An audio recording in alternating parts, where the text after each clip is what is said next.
I'm Martin, and I'm here on Long Street in Cape Town, South Africa. This is quite an important place to me.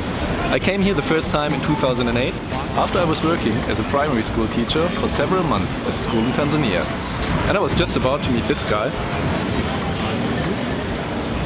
So I was sitting here, having a beer, thinking about the time in Tanzania. Hey man. Cheers. Hey man, cheers. Who are you? I'm Sam, who are you? Oh, I'm Martin, nice to meet you. Nice to meet you. What's this? Oh, this is a journal. I kept it on my travels, and I was working in Tanzania as a primary school teacher. So many of the children were just drawing like these little designs in the exercise book. Okay, yeah, really cool. And I think I might print one of these on a t-shirt. It's like a nice reminder, don't you think? Yeah, that's a pretty good idea. So 10 years ago, I started a company called Kipepeo-Clothing.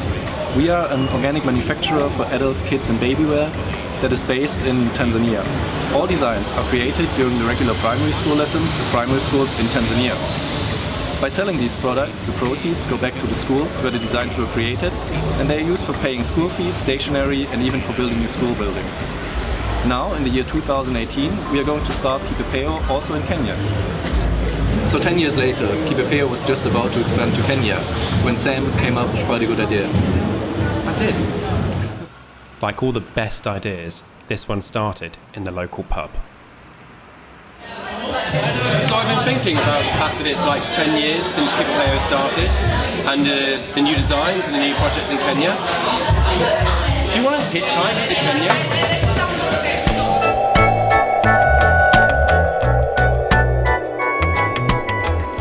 What's happening? You're putting on the official tour t-shirt. This is already annoying. We have 2 months of this. So we are now at the petrol station in Stuttgart, which is the first place where we start hitchhiking. And actually we already got a lift direction to Munich of a guy who wrote us on Facebook yesterday evening after we did our post. So we're excited to meet him and then just start our journey to Nairobi.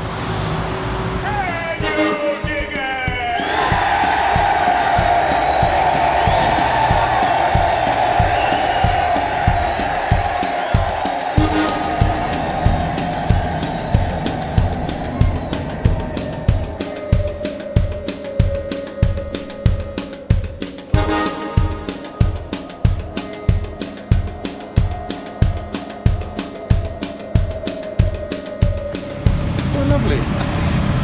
Well, we are halfway along the autobahn. Still not in Austria.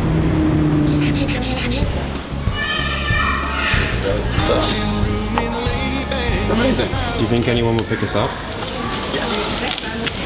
It will take like 10 minutes to get a lift from here. This is the way he liked to spend his time when time was his to spend at all. Standing in a room full of junk and beauty, listen to the... We left Mozart's birthplace, Salzburg, on the second day and got our first lift by Robert, a lorry driver from Austria. Then we continued our journey with Eden from Croatia. So far, things went out quite well. There were so many ants. Don't worry about the ants. Yeah, whoa. Yeah, don't worry about the ants. There's shitloads of them. What are everywhere? Oh shit!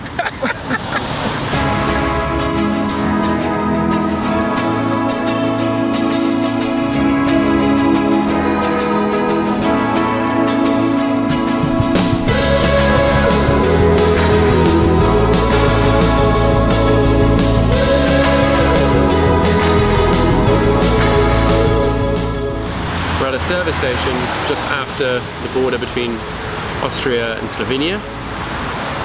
And now we need to get 140 odd K to Ljubljana, hopefully in the next couple hours. So we have our lift. Martin has decided he now needs a toilet, so has run to the toilet, which is holding up the hitchhiking somewhat. I just do my little dance, look at my little sign dance, and it will work one day to Ljubljana.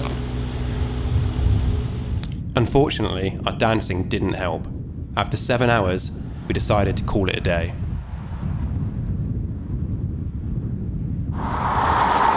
Martin is leading us to a hotel in Maribor. I'm quite sure I enjoyed crawling through that fence at the service station.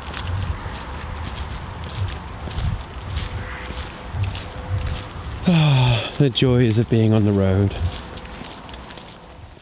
So this is where we stayed last night. We are getting quite used to sharing our little beds now. Habe ich ein Unternehmen gegründet, Rent a car. das heißt Kipepeo-Clothing. Und I'm so happy. We are in Ljubljana. Finally, Ljubljana, Slovenia. After far too long. How does it feel to be here, Martin? just looking forward to have a cold beer and a rest. A cold beer. Yeah, I think a cold beer would be nice. Finally, we arrived in Ljubljana, the capital and cultural center of Slovenia, thanks to the Austrian couple who had mercy on the two desperate hitchhikers.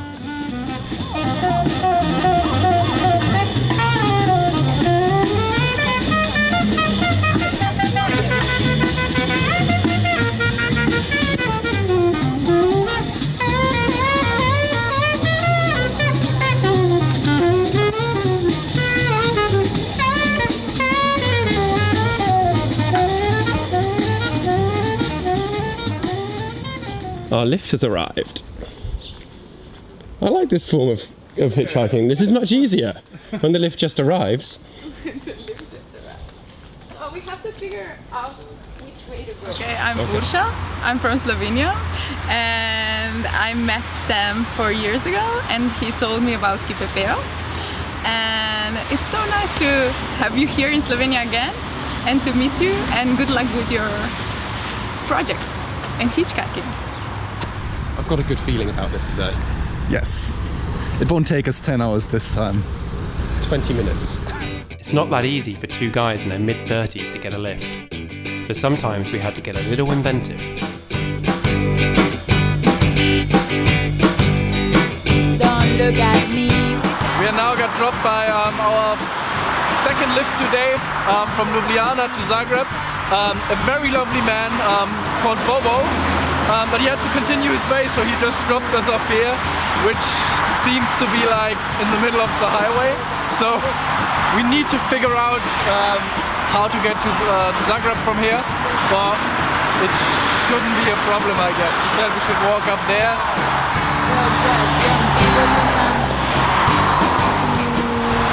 This doesn't look safe. I don't think this looks safe, personally.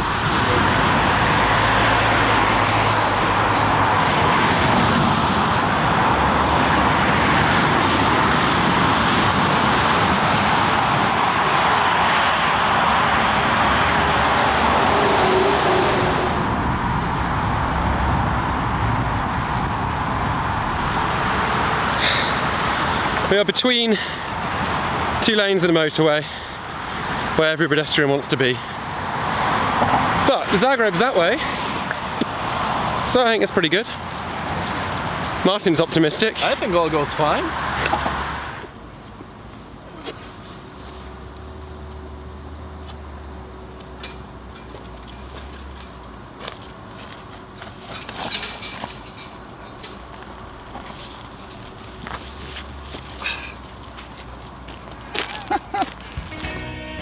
After walking through fields for 3 hours, we finally made it to Zagreb, the capital of Croatia.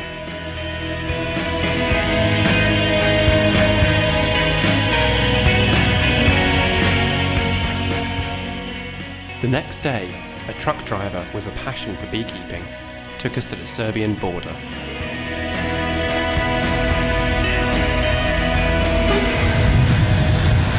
We've been waiting at the border for about an hour and a half now. Martin's just walked down there to see if he could see the truck driver we got. So a truck driver dropped us the other side of the border. We had to walk over because they're not allowed to take people in the trucks.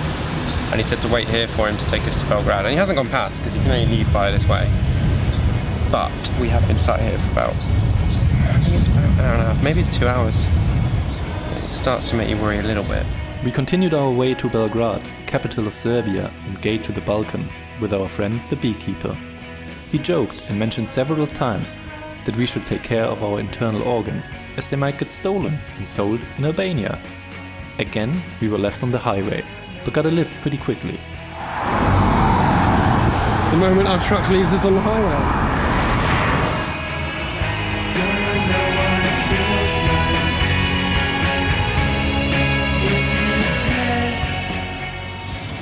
We are now in the wonderful city of Belgrade that we love a lot, even though we just arrived like a few hours ago.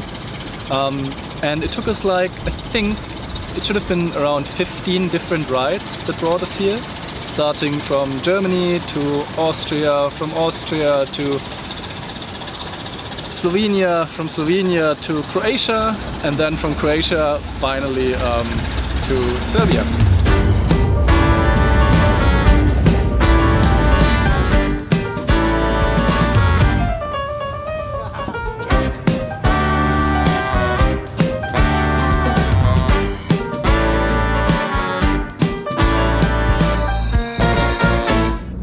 So far, we'd travelled 1,165 kilometres. We were amazed at the amount of incredible people we'd met along the way. Gonna take a lot to draw me away from you. There's nothing that 100 men or more could ever do. I bless the rains down in Africa. Gonna take some time to do the things we never did.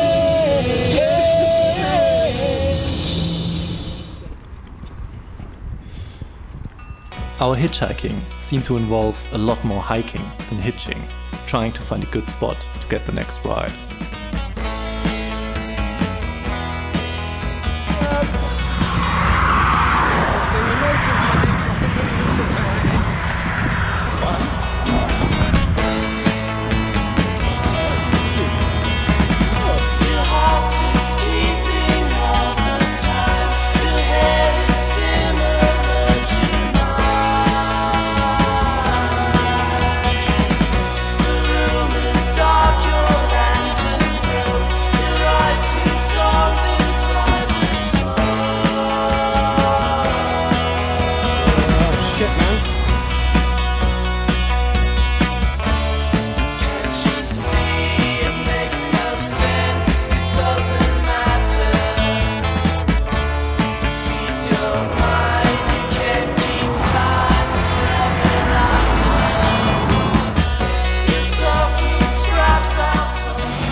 We're now on the border of Macedonia. We arrived here, I think, like maybe 1.5 or 2 hours ago, or something like that. We were waiting up the highway, but we didn't get a lift so far. And now our truck driver returned, who gave us a lift actually here. And he's waiting with us here and tried to find us to get a lorry to Skopje, because he also needs a lift to somewhere else. But this is just like very kind. So we just keep on hanging out here and hope we get a lift before it's dark. We finally got a lift and arrived in Skopje, Macedonia, late that night.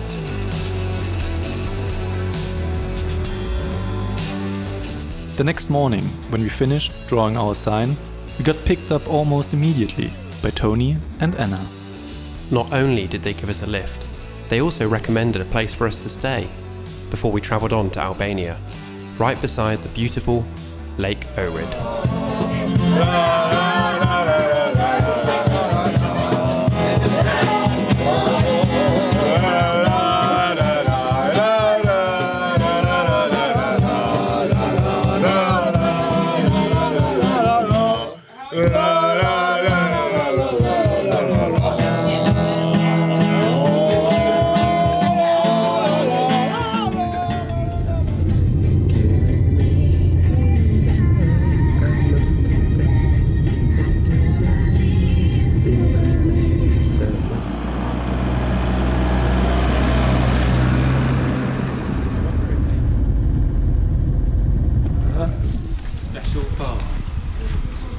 Special bar. The Beatles bar. Oh my god. The Beatles cocktail bar. This was when Martin and Sam decided to stay just forever in Albania. The sunglasses over there. This is a nice little area.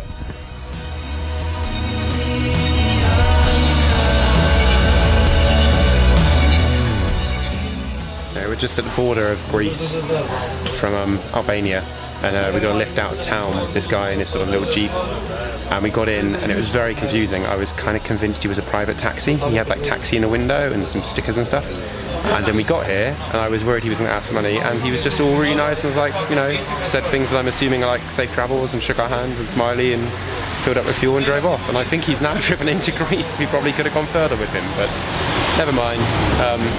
But it's just nice. You think something's wrong and it's not wrong. So far anyway. 2 weeks and we've reached the end of Europe for us. And we're going to try and get to Egypt somehow. There will be a way. That's actually a normal sized coffee, it's just Martin has really big hands.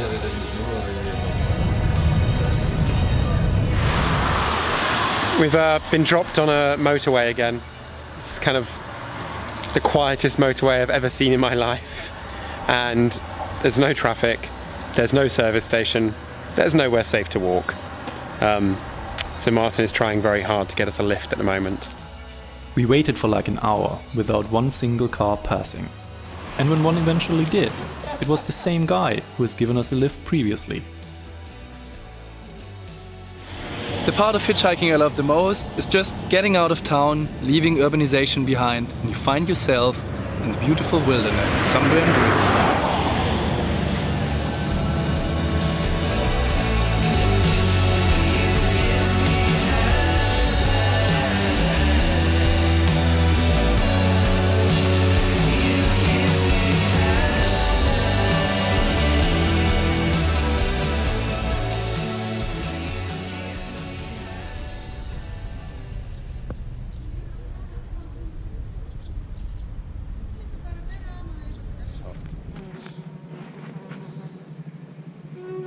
Oh, someone's been eating a lot on the trip.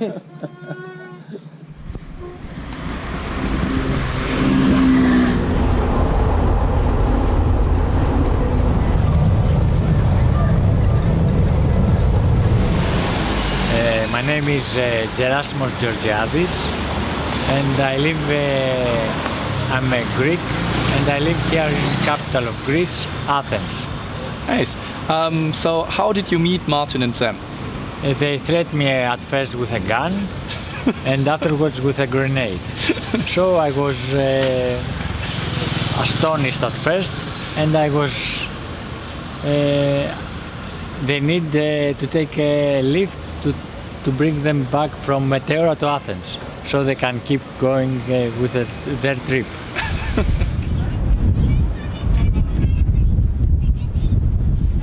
Today is day 18 of our hitchhiking trip from Stuttgart to Nairobi. We are now in the capital of Greece, in Athens, and we hitchhiked 2,440 kilometers in 27 different vehicles so far. Our last lift was one of the funniest so far. We met a guy on the balcony of our hostel, had a glass of wine, and he told us that he's going to drive to Athens in the morning. So we basically just jumped in his car and he took us here for the last 360 kilometers. We are now very excited to go to Africa tomorrow. We fly to Egypt and then we will continue hitchhiking to Sudan, Ethiopia and finally to Kenya. So we're looking forward to that.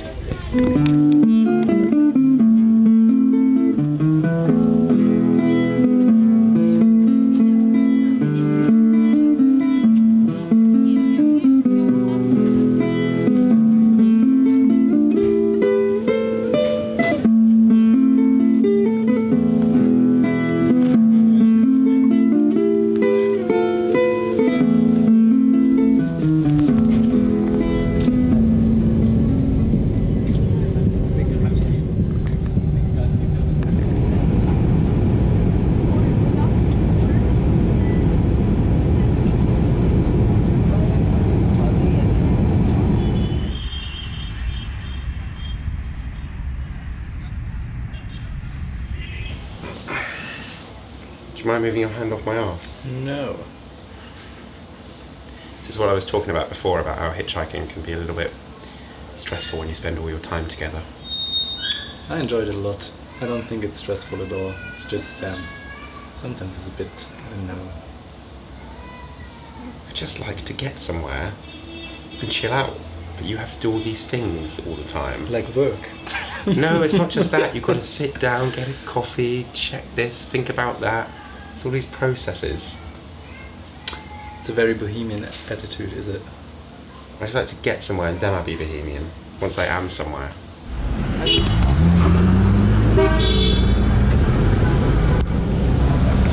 It is because it's the first time since 6 years that Sana and I met again, and we met by couch surfing when she was visiting Stuttgart like 6 years ago. Exactly. Yeah, and we never really made it to catch up in Stuttgart, in Vienna or somewhere else in Europe. Exactly. So why not Cairo? Why not Cairo, exactly. And we made it finally.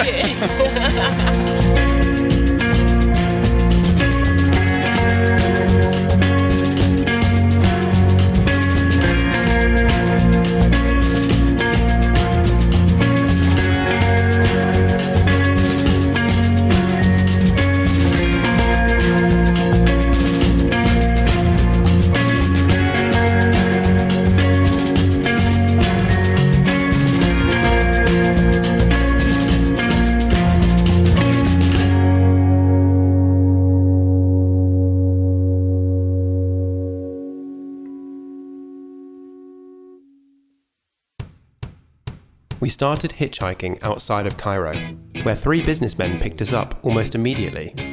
They even offered us money, thinking we needed it for the bus, and couldn't really understand why we were hitchhiking.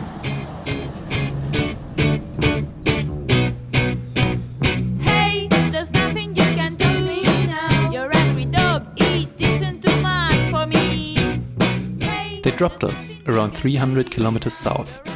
Then we passed the police station, and things got a little strange.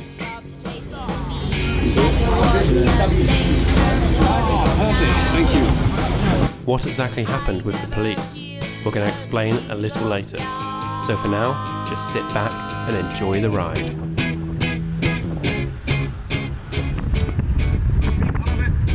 None of us. Just English and German. Maybe next time. there's nothing you can do now. Your angry dog isn't too much for me. Life was a danger for this town. I never killed a single fly.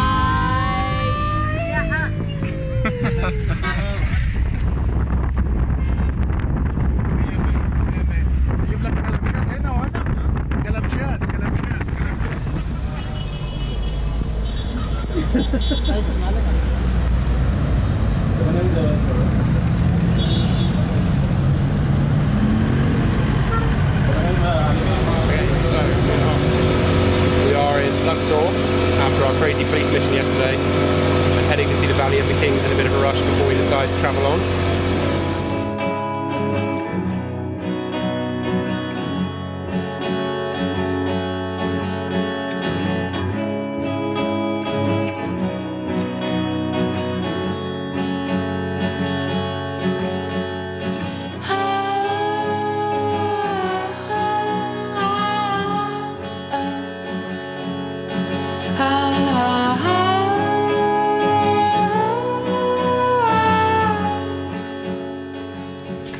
We are now in Aswan, in southern Egypt, On Elephantine Island. on the Nile. Yes, it's yes, beautiful.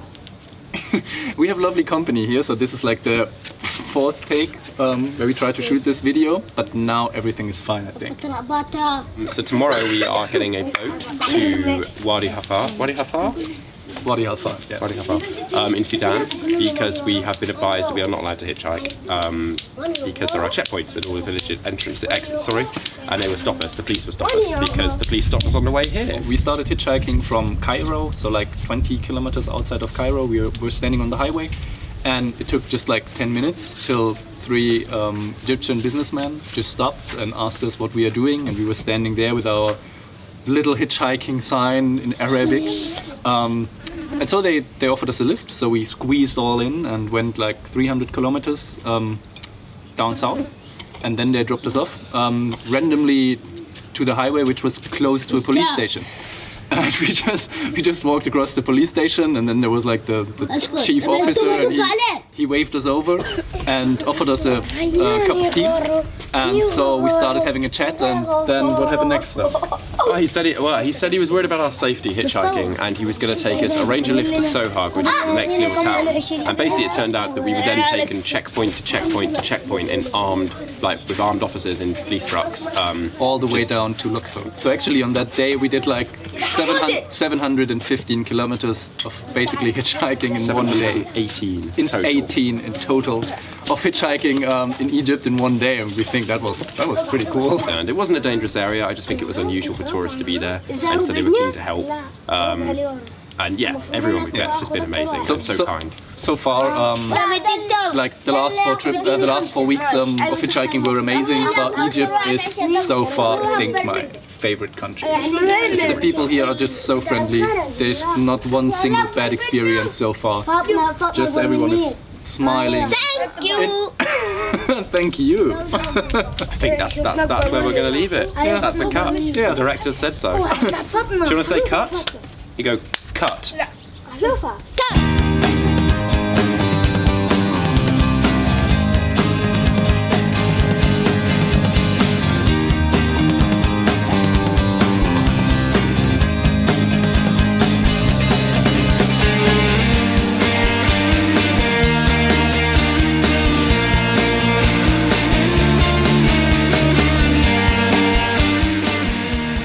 We're now at the border of Aswan, and we are ready to go to Sudan, finally. This is one of 10 pieces of paperwork I've had to pay for at the port.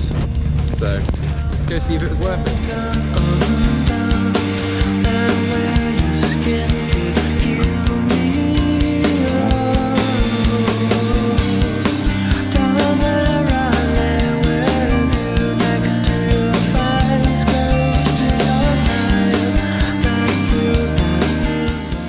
First glimpse of Sudan.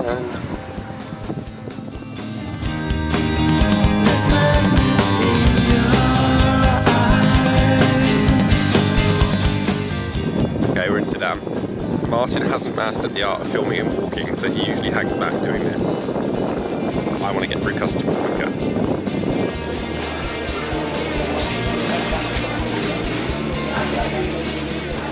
Finding the right gesture when you're in need of a toilet was a crucial skill we picked up along the way.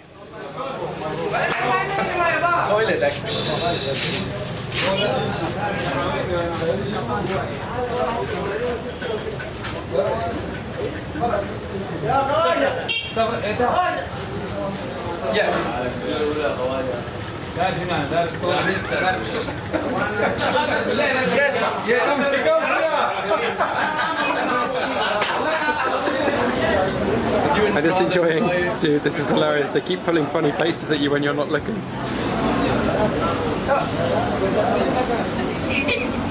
Hello, welcome to Sudan. We are in, oh, he's better, he's more stable. Where are we? We're in Wadi Hafa. We arrived by boat this morning. Trying to be professional while my camera is moving around. Yeah, it's gone well. We've had some fish. And we think we have a bus to Karim Ma.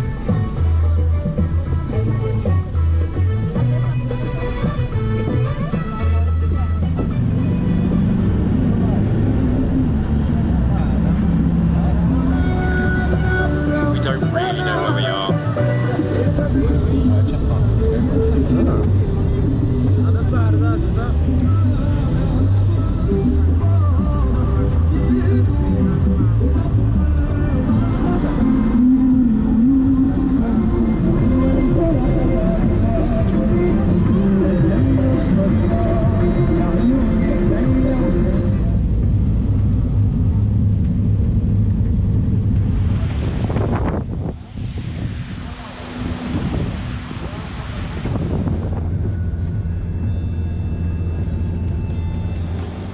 Yeah, so far this trip is just really, really nice.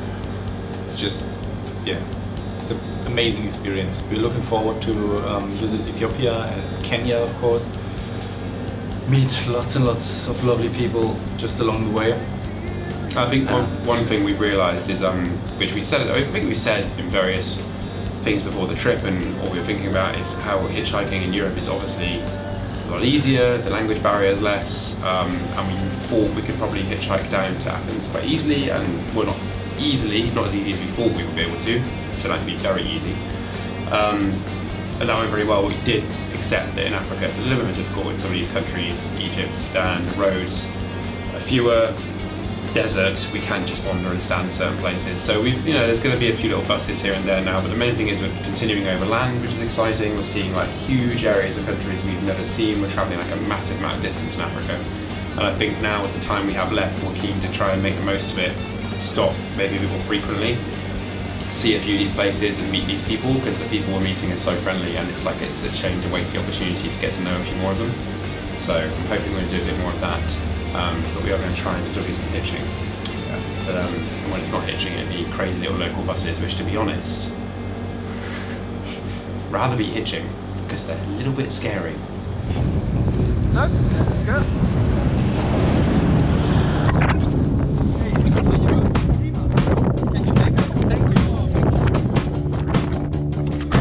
Thank you very much.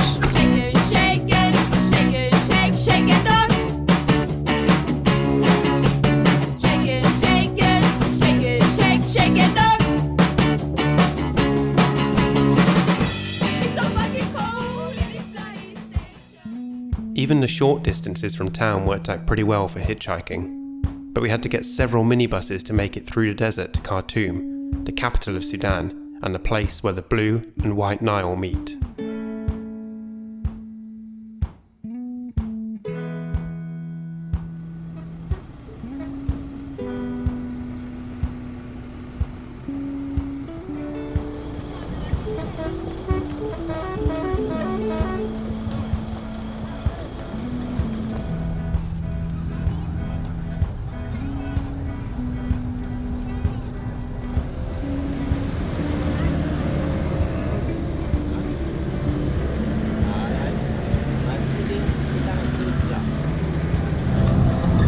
Arrived in Khartoum and it's flooded.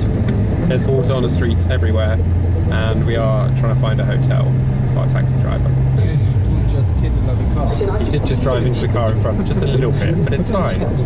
It's fine, right? It's fine. It's okay.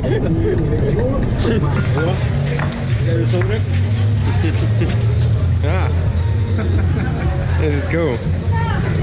You enjoying your drink, Martin? Very cool.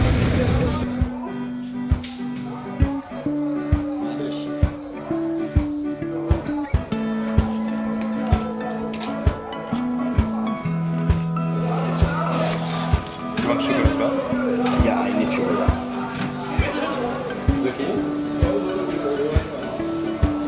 Yeah.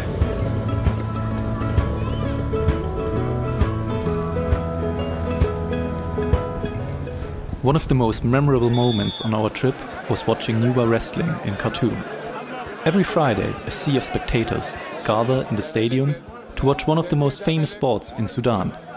We were told that a few cultural practices matched the importance of wrestling to the people of the Nuba Mountains, and the excitement was palpable.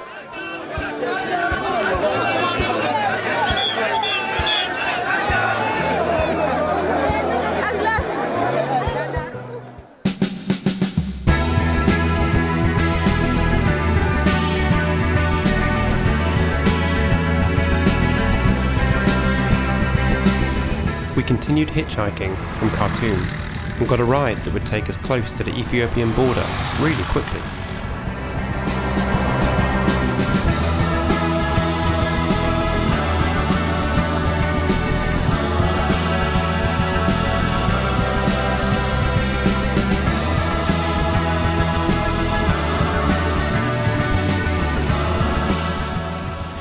We are somewhere near the Ethiopian border and we're paying far too much for this hotel room, although it is fancy. You can tell how long we've been travelling now that this is fancy. I mean, it's fancy.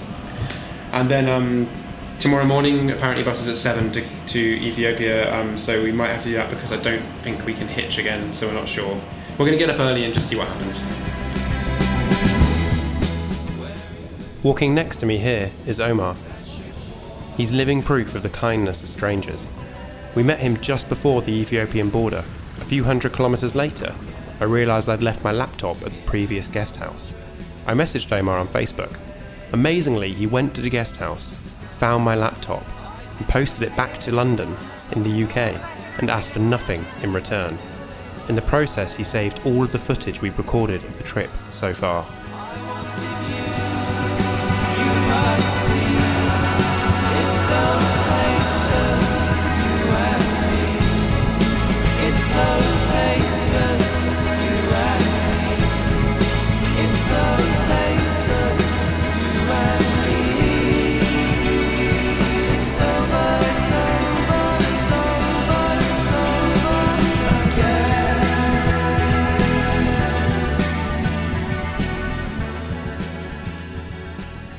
We're in a national park in Gondar, like close to the Sudanese border in Ethiopia. And we're hiking around here for probably an hour or something, just enjoying the amazing landscape, as you can see, and seeing lots of, what is the name of the Geladas. geladas? Definitely makes a difference from standing by the side of a road, doesn't it? Yes.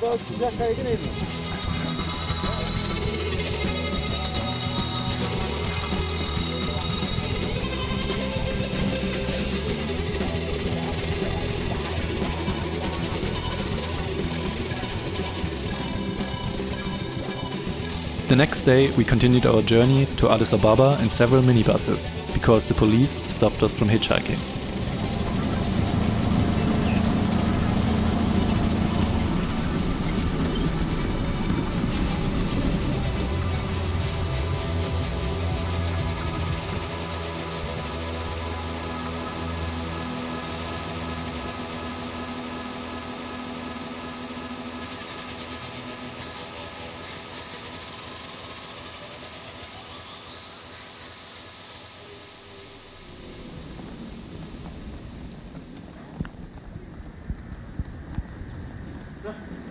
In the morning, we went to Mercato, said to be the biggest open-air marketplace on the African continent. We were searching for vinyl records of beautiful Ethiopian jazz music. When we got there, things got a little bit wild.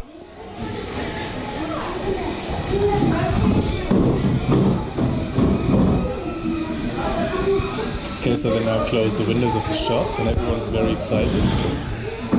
There's a riot happening.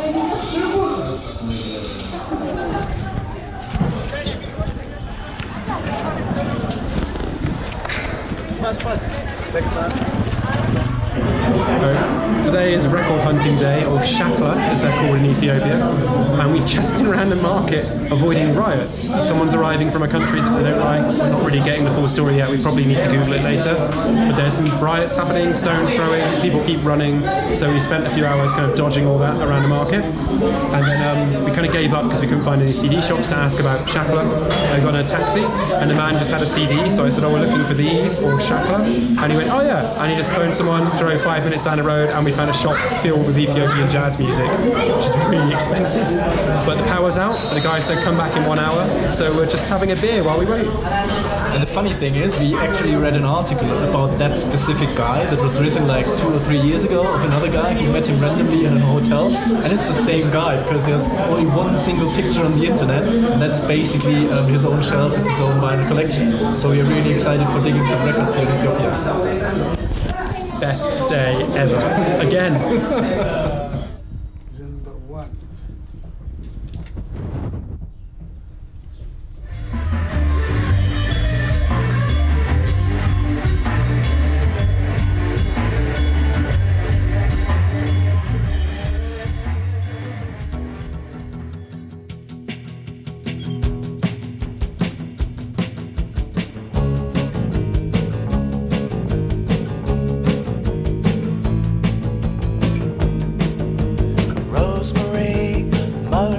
Said she lost her head when those big lights came up over the hill. Well, I don't suppose we'll ever know where did they come. If we keep looking behind us, it's because we've come to a place where there's hippos, and we thought there'd be like barriers or, you know, watch the hippos from a safe distance, but they're just in there, and we've seen one, and they're like there, and they kill people. Yeah, there's basically like 50 meters that way. There are children just swimming, basically, and there's like a sort of bar over there. people just chatting and having fun. Yeah, I don't feel safe. You're not supposed to be, like, hippos aren't supposed to get to you. Ethiopia's fun. It is. This is our last couple of days in Ethiopia. We travel tomorrow to a place that I cannot pronounce. It's a very small town, and then on to Moyale, which is a border to Kenya. So in 2 days' time, we should be in Kenya, and then to Nairobi. Yeah. So it's nearing the end. Yeah, in the end it turned out that we, like what we thought before, that we have to take quite a lot of minibuses as soon as we reach the Ethiopian border, because just like regular traffic in private cars is not very common. So we basically just spent the last days just by jumping on minibuses and going short ways. So we started in Gondar, then made our way to Addis Ababa, and now in Hawassa. And tomorrow, direction Kenyan border.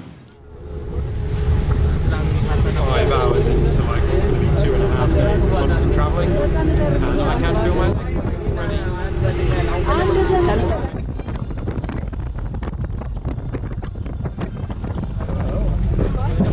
already.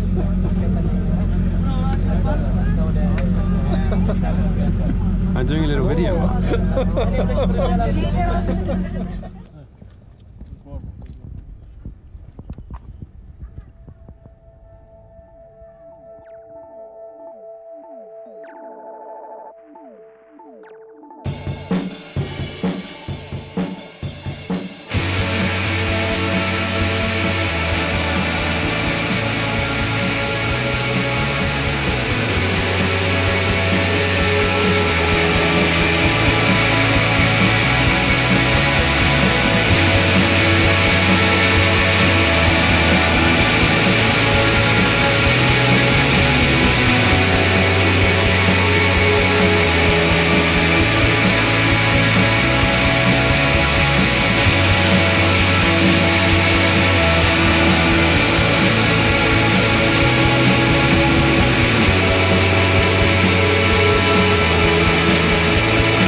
We are now walking to Kenya after we've already entered Kenya like half an hour ago. Illegally.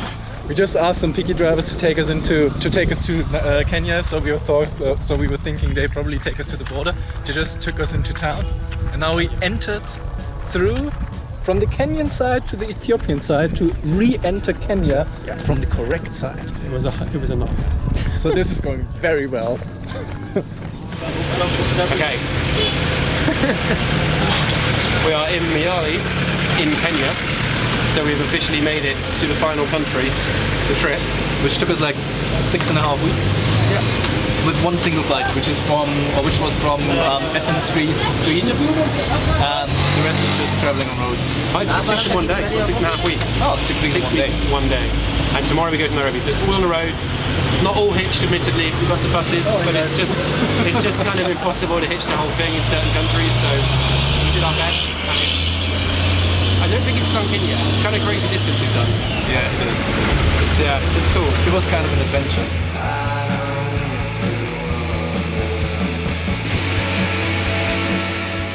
Our final stop, Nairobi, where we met our friends from Star Kids Kenya. I got stuck! Oh, wow! Hi everybody, my name is Esther Kamara, and I run an initiative in Nairobi called Star Kids Initiative, and we basically support children who come from underprivileged backgrounds. So we work with their schools, we partner with their schools, and we give them mentorship programs. Last year we took the children for a trip to the Nairobi National Park, and they're able to see different types of animals, and we went to see the Nairobi city. They were able to see different buildings, things that they'd never experienced before. And then what happened is when they came back, they all wanted to draw what they had seen so that they can remember. And then we are now hoping to get into a partnership with Kipepeo where the drawings that the kids draw are going to come to life. Here you see basically the last step before the t-shirts are getting packed and shipped to Germany. The t-shirts are now ironed and then they are ready to be shipped. It's absolutely amazing to see how many steps are actually involved only in the cut, make and trim process. Like from cutting the fabric, stitching the t-shirt, attaching the pocket. Before that you have to do the print, then you have to iron it, then you have to attach the labels. It's just like lots and lots of steps.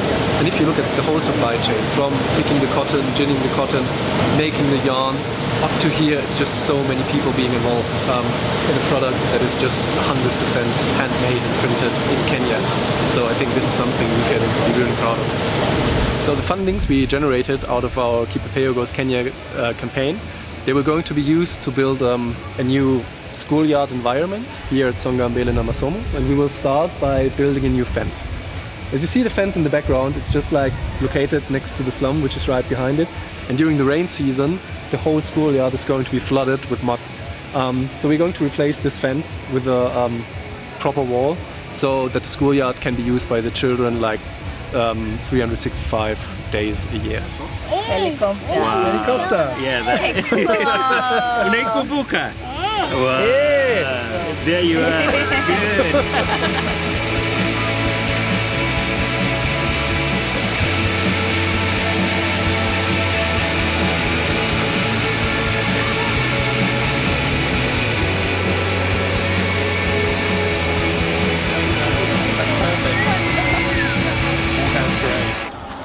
Thank you so much.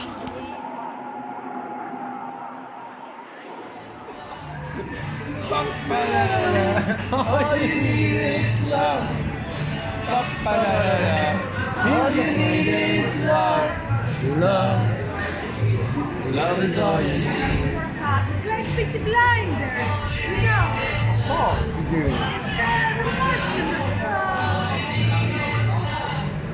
very nice. What's happening? Oh my God! Love is all you need.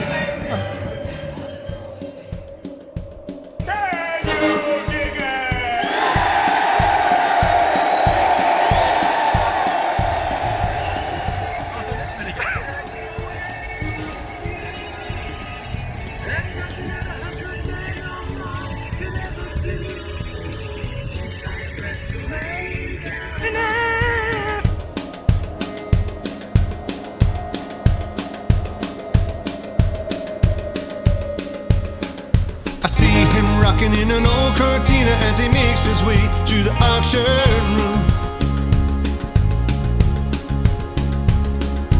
Auction room in Ladybank in the hour of 5 in the afternoon.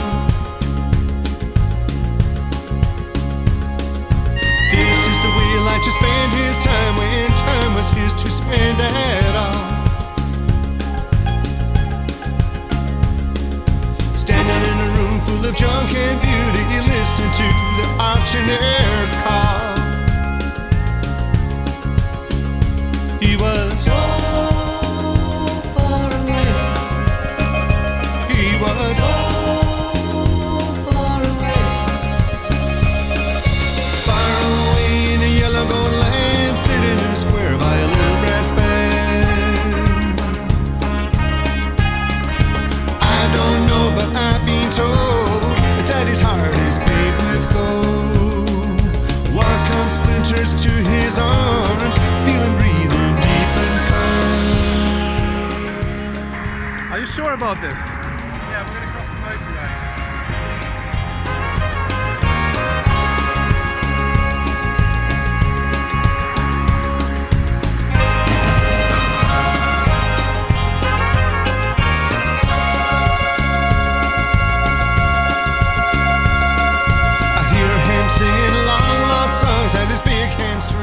Hey, we're just hitching to Ohrid. The first stop was Tetavo. I didn't even get any of that on film because we didn't even put the sign up, and a guy stopped, picked us up, asked if we minded if he smoked a joint, and dropped us here. So that's 40k done very quickly. That car sounds like it's falling apart. But yeah, it's going well.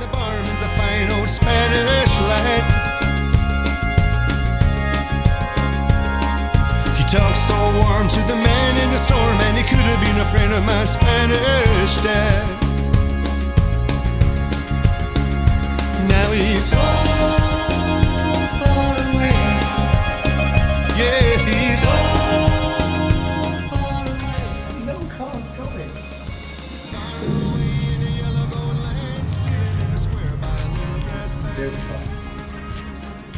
Oh yeah, there's a car. But I've been told Daddy's heart is paved with gold.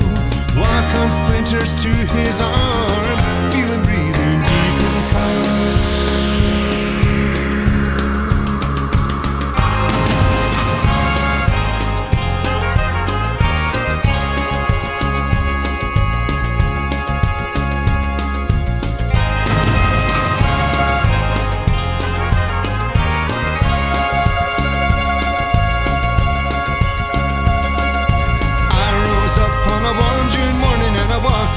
Air to the sea. I heard the sound of the idle breeze as it whispered through the twisted trees. Like, thank God we're moving. 7 hours. I heard a voice of feather and steel as the shadow of a wing fell across my door, saying, "Glory be to the firstborn King, your King is on this earth no more." Now he's so far away. Yeah, he's so far away. Far away in a yellow gold land, sitting in a square by a little brass band. I don't know, but I've been told that Daddy's heart is paved with gold. Walk on splinters to his arms, feel him breathing deep and calm.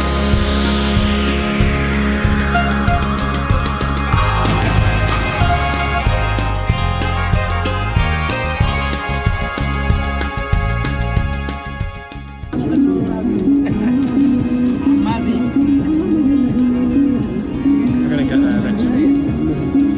Yeah, we just saw 2 accidents and he killed a dog. It's all fine. Oh yeah, dog's dead. Are you regretting the fact that you didn't check out your visa that has only 6 days on it because it was a mistake made in Frankfurt, Martin? Who the fuck is checking a visa before you go to a country? Oh yeah, who checks a visa before you go to a country, indeed? You just go to an embassy and get